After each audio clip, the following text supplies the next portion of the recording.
The old house creaked as midnight pressed against the walls, shadows stretching across peeling wallpaper. Jonathan Miller stirred awake to the shrill vibration of his phone. He fumbled, pressing play, and a trembling voice whispered, "They know where you are," before static devoured the rest. His pulse raced and he muttered, This doesn't make sense." He threw back his blanket and stepped onto the cold floor. A piercing scream erupted outside, sharp and violent, echoing through the empty street. Jonathan rushed to the window, heart pounding, but the night revealed nothing but fog. He staggered to the porch, his breath clouding in the icy air, and froze when he saw a small object lying on the ground, an ornate brass clock with its hands twitching backwards, marked with strange, unreadable symbols. Jonathan whispered, "What the hell is happening?" as the clock's ticking grew louder, filling the silence like a death knell. Jonathan staggered back inside, clutching his chest, each tick of the clock still echoing in his ears. He leaned against the wall, staring at peeling paint that seemed to ripple in the dim light. His throat tightened as he whispered, "Am I losing my mind?" He poured water into a glass, but his hands trembled so violently the water spilled across the counter. The broken words from the voicemail replayed in his mind, crawling through his thoughts like spiders. He looked again at the clock now resting on his table, its hands twitching backward with mechanical defiance. The silence thickened, and his fear deepened, as though the walls themselves had begun to close in. The glass slipped from Jonathan's hand, shattering on the floor, the sound echoing too loudly for an empty house. He gasped and crouched, shards glistening like ice under the weak bulb. Silence pressed in, heavier than the scream had been, as if the house itself was waiting. Jonathan whispered, "I can't stay here," but his body refused to move. His eyes flicked back to the table where the brass clock lay, ticking backwards with mechanical hunger.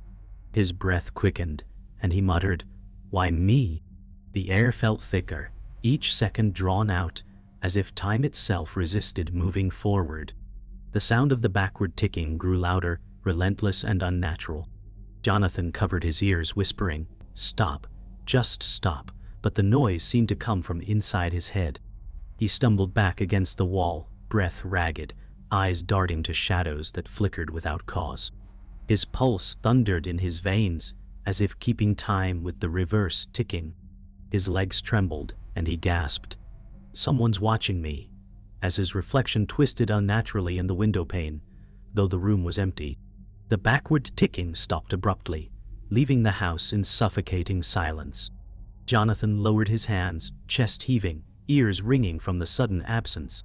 He stepped toward the table cautiously, every muscle taut.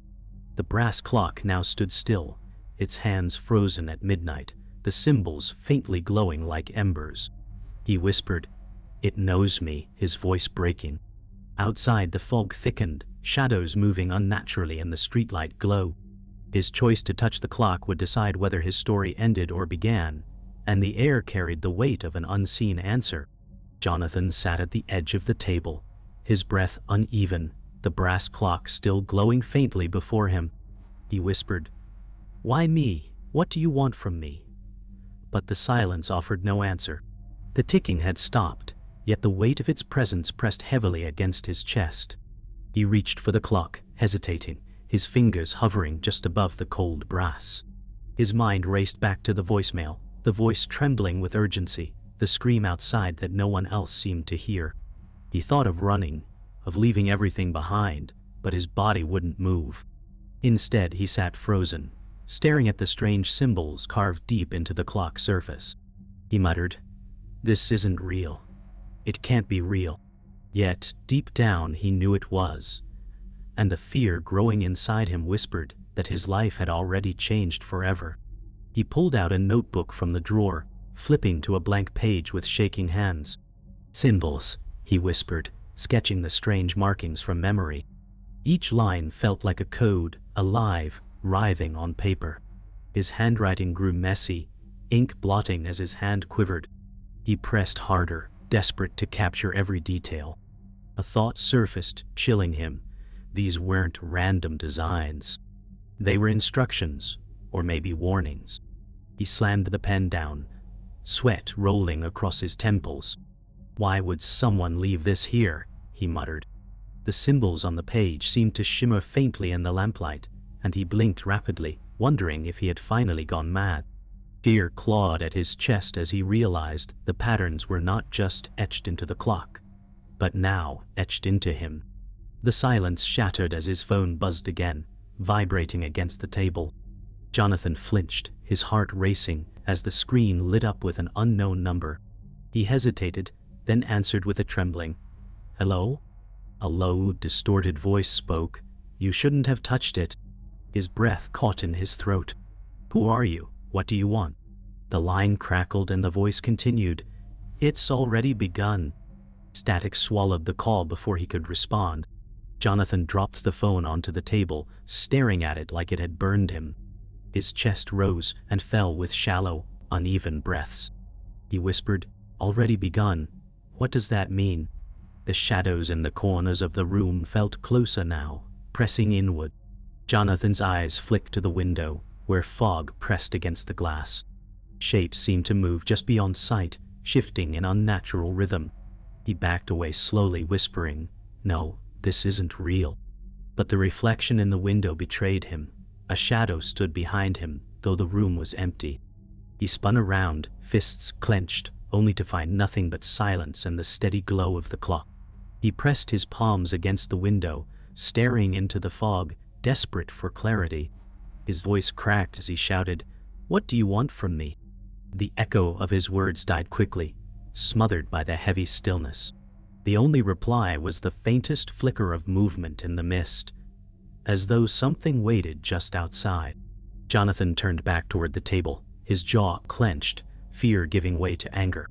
He marched forward and seized the brass clock, gripping it tightly in both hands. "If you're trying to control me, you won't win," he growled through gritted teeth. But the instant his skin touched the cold brass, the symbols lit up with a violent glow, burning brighter than before. The hands of the clock jerked backward violently, clicking with mechanical fury. Jonathan cried out and dropped it onto the table, stumbling back, clutching his hands. The glow dimmed, but the air still pulsed with something unnatural. His breathing was ragged, sweat dripping down his face. He whispered hoarsely, "What have I done?" Jonathan slammed the clock shut inside a drawer, as though burying it could erase what he had seen. His hands trembled as he pressed them to his temples. The room felt smaller, walls crowding in, as if time itself was bending. The phone buzzed again, this time with a text, "Leave now." His eyes widened as he muttered, "Leave? Where?" He glanced out the window, fog still clinging thick against the streetlights. For a brief moment, he thought he saw a figure standing in the mist, motionless. He stepped back, breath caught in his throat. His voice cracked, "Who are you? What do you want from me?" The silence outside pressed harder, and though the figure had vanished, the terror it left behind lingered.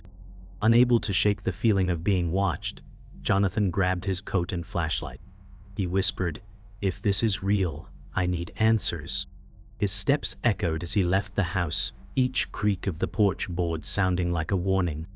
The fog wrapped tightly around him as he moved down the street, light cutting only a few feet ahead. A chill crawled up his spine as his ears caught faint whispers carried on the wind. He spun, shining the beam into the haze, but nothing appeared. "I'm not imagining this," he muttered, clutching the flashlight tighter. Every shadow felt alive, every corner a trap. He knew he shouldn't be outside, yet something unseen pulled him forward into the night. The beam of the flashlight caught something glinting on the ground ahead. Jonathan crouched, his breath uneven, and found another object half buried in the cracks of the pavement. A key. Its surface was etched with the same strange symbols as the clock. He turned it in his hand, whispering, "Why are you following me?" The cold brass burned against his skin, and he dropped it, only to pick it up again with shaking fingers. Behind him, the sound of footsteps echoed faintly, measured and deliberate. He spun the light backward, heart hammering, but the street stretched empty. Sweat slid down his temple as he whispered, "Someone's here." The key pulsed faintly, as though alive. Jonathan stuffed the key into his pocket, his pulse racing, and turned sharply toward a rusted gate leading into an abandoned lot. The hinges screeched as he pushed it open, metal groaning into the fog. He whispered, "Answers. I need answers." The lot stretched wide, overgrown weeds cracking through the pavement, the silence unnerving. His flashlight beam swept across collapsed structures, debris scattered like forgotten bones. Then, at the center, he froze. Another clock sat upright on a broken crate, its hands twitching backwards just like the one in his house. "No," Jonathan whispered, stumbling closer, disbelief painted across his face. His body felt heavy, dragged forward by invisible strings. Jonathan's hand hovered above the second clock, fear warring with curiosity. He whispered, "Why are there more of you?" The hands jerked violently backward, rattling against the glass. The fog thickened, curling tighter around him, and a low hum vibrated through the ground. Jonathan stumbled back, eyes wide as the clock began to glow brighter than before, its symbols burning like fire. He shielded his face, breath catching as he realized the hum wasn't from the clock, but from the shadows around him. Figures formed in the mist, barely human, watching him silently. Jonathan gasped, "No, this isn't real." But his voice broke, betraying the truth he already knew. Jonathan staggered backward as the glowing clock rattled violently, the hum from the mist growing louder. The shadowy figures thickened, their shapes twisting as though molded from smoke. He shouted, "Stay away!" But the words dissolved into the fog. Then, one figure stepped forward, sharper, clearer than the others. A woman's voice pierced the silence. "You shouldn't have touched it, Jonathan." His heart lurched. "Who are you?" he demanded, clutching his chest. The figure moved closer, revealing pale features beneath the haze. Her presence felt familiar, painfully so. Jonathan whispered, "No, it can't be." He took another step back, dread gripping him as recognition hit. It was someone he had buried long ago in memory. The fog shifted, revealing her fully. Emily, his younger sister, gone for years, declared dead in an accident. Jonathan's breath caught as he whispered, "Emily."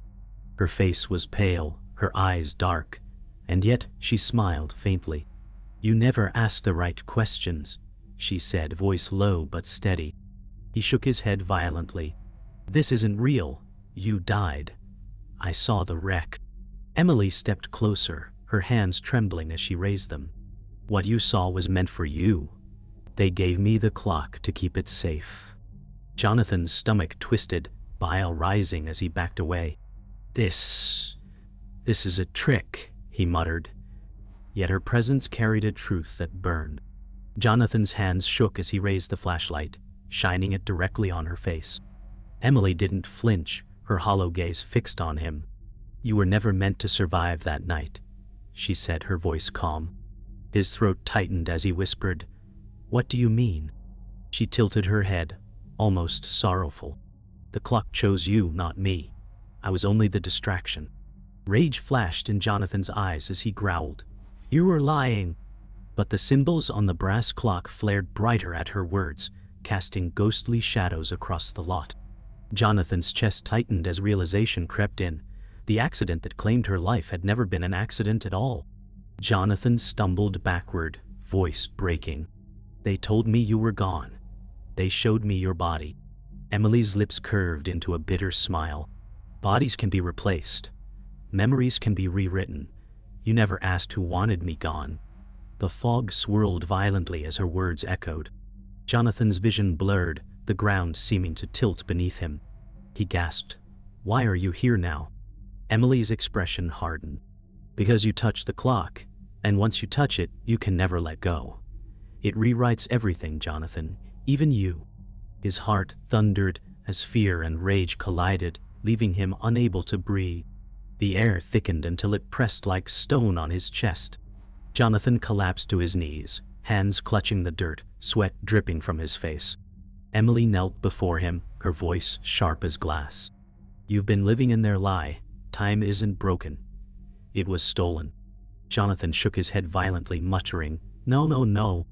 She leaned closer, her eyes glowing faintly with the same light as the clock. You were supposed to die, Jonathan, and now the clock is here to fix that mistake. He froze, horror spreading across his face as her words carved deep into his bones. The truth was worse than death. He had been living on borrowed time. Jonathan staggered to his feet, fury and fear clashing in his chest. If time was stolen, then who took it? Emily's expression hardened, shadows cutting across her pale face. The ones who decide who lives and who dies, she said coldly. Jonathan's voice trembled as he shouted, "You're telling me everything I've lived is a lie." She stepped closer, her eyes glowing faintly. Not a lie. A reroute. Jonathan backed away, fists clenched, veins visible in his neck. Why me? Why not anyone else? Emily's voice cracked as she whispered, "Because you were meant to be their pawn." His blood ran cold at her words, rage boiling beneath his fear. Jonathan grabbed the brass clock from the crate, holding it like a weapon.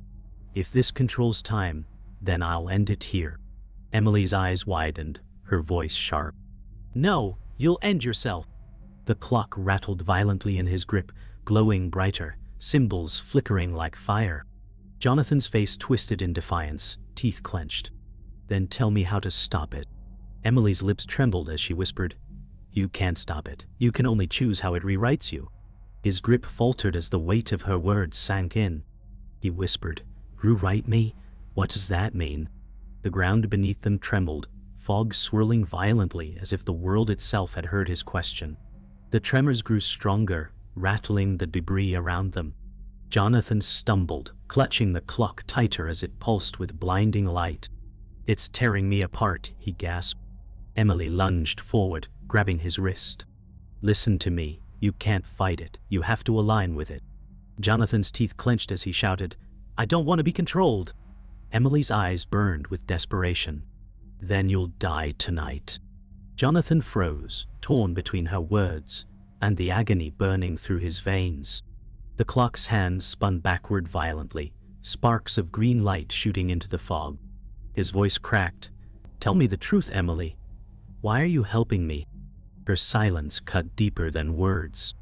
Emily pulled him closer, her voice trembling. "Because I was their pawn too. I failed my test. You weren't supposed to survive that night, Jonathan. They rewrote time to use you." His stomach churned as her words carved through his rage.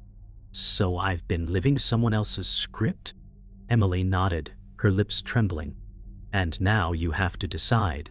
Rewrite it again or let it end." The fog thickened, swirling with unseen forms, shadows reaching like claws. Jonathan's breathing grew shallow, chest heaving as the clock's glow lit the night like fire. He whispered, "What happens if I let it end?" Emily's eyes darkened. "Then none of us were ever here." The ground split with a violent crack, and Jonathan fell to his knees, clutching the clock against his chest. Emily stood over him, her voice breaking.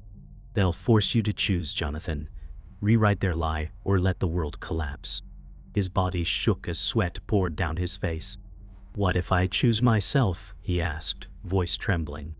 Emily's expression broke into sorrow, her eyes glistening faintly. "Then you'll erase me. I'll never have existed." Jonathan froze, horror washing over him. The glowing clock burned hotter in his hands, symbols flashing faster, time itself convulsing around them. His scream ripped through the fog. "I don't want to lose you again."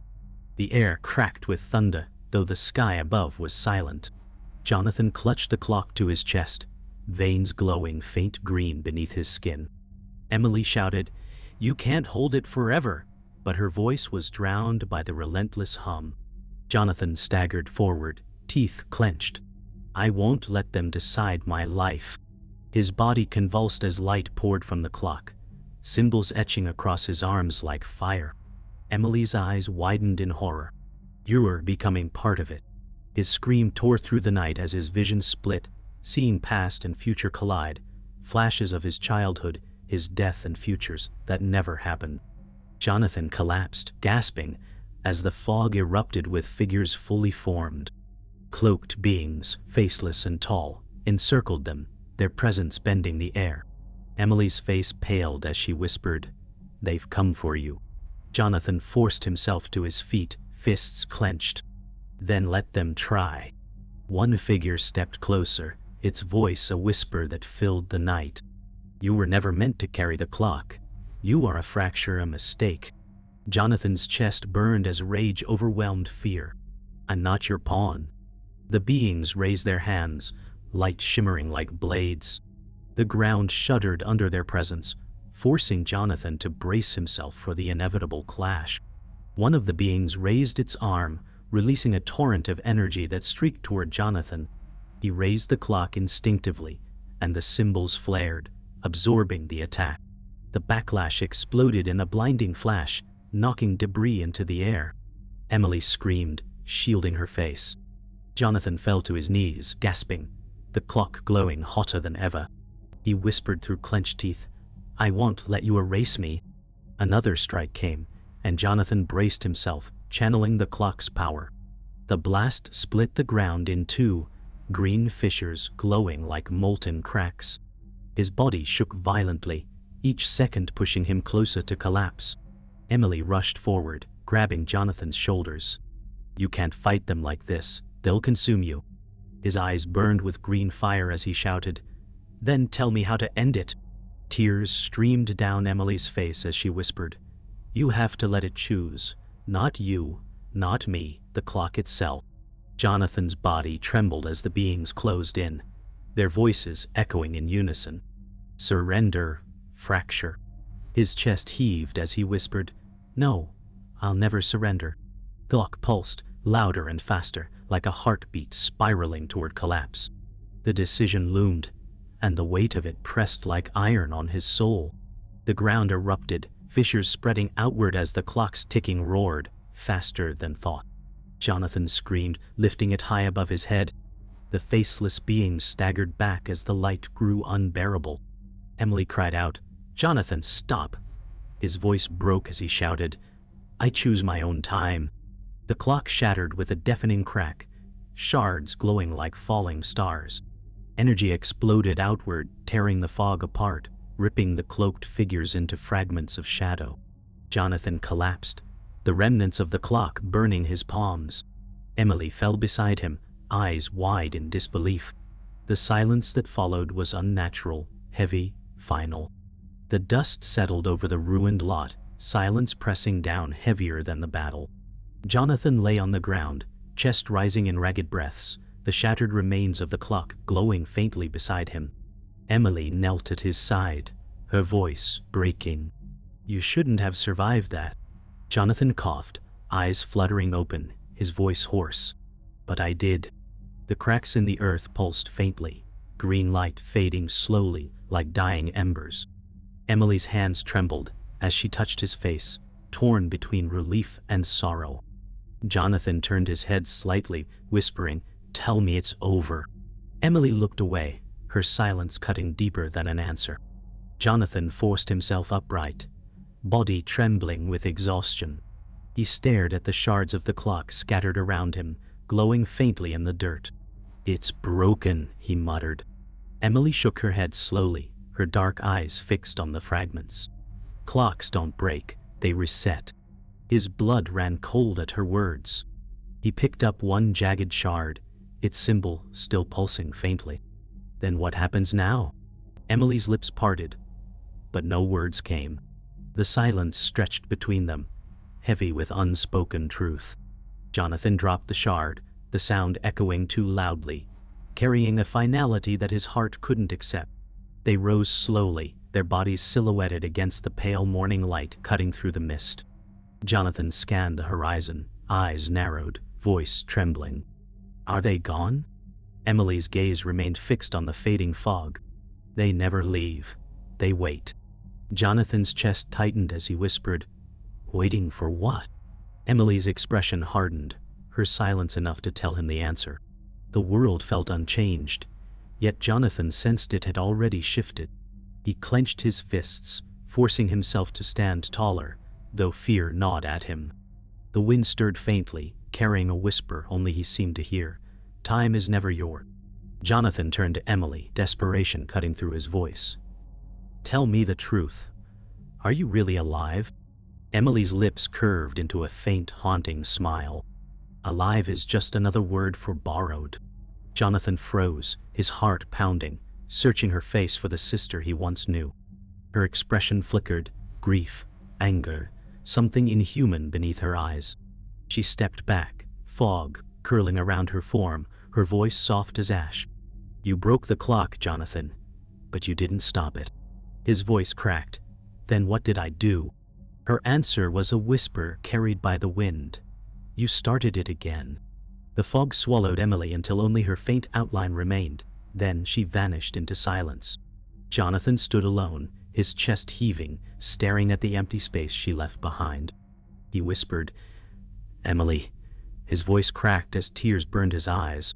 The ground beneath him pulsed faintly, a rhythmic beat, like a ticking heart. He looked down to see one shard of the clock still glowing brighter than before. It twitched once, then the hands reformed, spinning backward violently. Jonathan's breath caught, his body trembling.